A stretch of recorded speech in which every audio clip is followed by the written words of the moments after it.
Hi there. Welcome again to our industrial electronics session. Let us quickly dive into the example. What we're looking at here, we're looking at example 7.9 from the TVET First textbook by Macmillan and Trope and Publishers. Here, we need to be able to calculate quite a number of variables. The question reads as follows. A fully controlled thyristor uses SCRs with AC supply of 120 volt RMS and a load resistor of 10 ohms.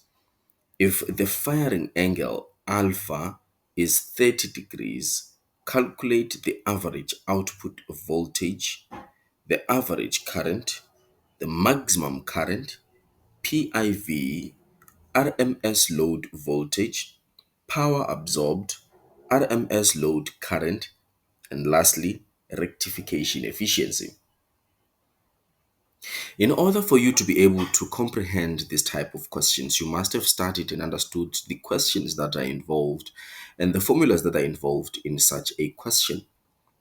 In your student book, you would see a vast number of tables explaining the different types of equations and explaining what each component or each variable of that equation stands for. This might look like a cognitive overload or look like it's too much to grasp. But like I always advise, in your study time, ensure that you identify all these equations that will be provided to you during an examination and those that would not be provided to you. Your duty would be to make sure that you memorize those that would not be provided to you and only remember those that are provided to you in terms of their location in the formula sheet. Let us dive right into our question. Here, the first answer for the average output voltage, we need to use the equation V min is equal to 3 root 2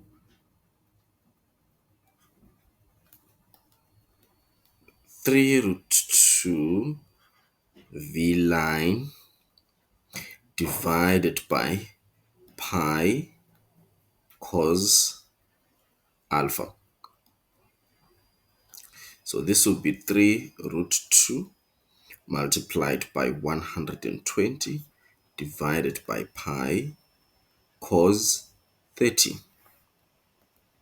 You punch that in your calculator. You ensure that your calculator is well resetted such that it is back in its original state. That will be 3 root 2 multiplied by, be careful with the multiplication. A moment after typing 2, when you say multiply, you could see that everything goes under the root sign. So after punching a 2, you must press in the forward arrow to give a prompt or an indication to the calculator that you are now moving outside of the root sign. Made a mistake here. This should be 3 root 2, 120 divided by pi, cos 30. Just like that. And you'd find your answer to be 140.345 volts. So this would be 140.345 volts, just like that. The second question wants us to calculate the mean current, which is the average current in this case. So for us to calculate the average current, we would use the equation I mean is equal to V min divided by R. So here you need to be very careful, because should you have calculated your V min incorrectly, it means that your answers that follows would be incorrect. So the resistance is given to us as 10. So when you punch that in your calculator, you should find 14.035 amps. The next question, they want us to calculate the maximum current, Imax, right? So to calculate Imax would be given by Vmax divided by R. But do we have Vmax here? No, we do not have Vmax. So since we are given 120 VRMS in our statement, we could use the equation where VRMS is 0.707 V max. So we make V max subject of the formula RMS divided by 0.707. That will be 120 divided by 707. You find that the answer there is 169.731 volts. You take that, you substitute it in the equation of Imax, which is going to be 169.731 divided by 10. And here your answer should be 16.973 amps. That's how you should work it out. That's how you should work it out. As simple as that. The next question, they want us to calculate the PIV in this case. PIV for this thyristor, your PIV for this thyristor, I think this is also stated in your table of equation. This is not something that you should be thinking of. It's there in your table of equation in your student book that indicates in terms of a thyristor what would be your peak inverse voltage. Peak inverse voltage would be equal to Vmax, and your Vmax we have already calculated it to be 1.69.731. That would be your Vmax. So you could just go ahead and fill it up there. Number 5, they want us to calculate the RMS load voltage. The RMS load voltage here, that would be your VRMS load voltage, which would be given by Vmax root of 1 plus cos alpha divided by 2. This equation is there. This is your RMS load voltage. Remember, the RMS voltage that we're given here is for a supply. This is AC supply RMS. This one is for load, right? So 169.731 root of 1 plus cos 30 degrees is already given there as our firing angle, divided by 2. You punch that in your calculator, you should be able to come down with 163.948 volts. That's how it is. That's how simple this thing should be, just like that. And then now we move to number 6. Number 6, we need to calculate the power that was absorbed in this circuit. The power that is absorbed in the circuit, P, would be equal to V min multiplied by I min.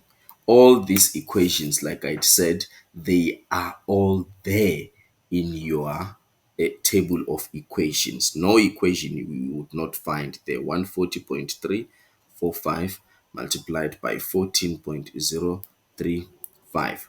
Punch that in your calculator, you'll get 1969.742 watts.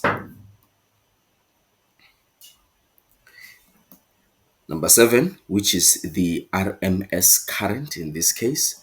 RMS current, we already have our VRMS and our R. We could use that to calculate our RMS current here, which would be 169.731 divided by 10 using Ohm's law, like that would be 16.973.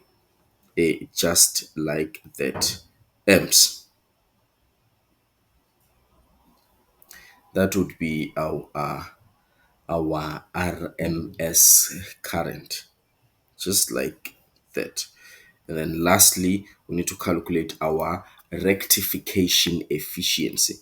Our rectification efficiency, remember the rectification efficiency will be calculated by your DC power divided by your AC power multiplied by 100%.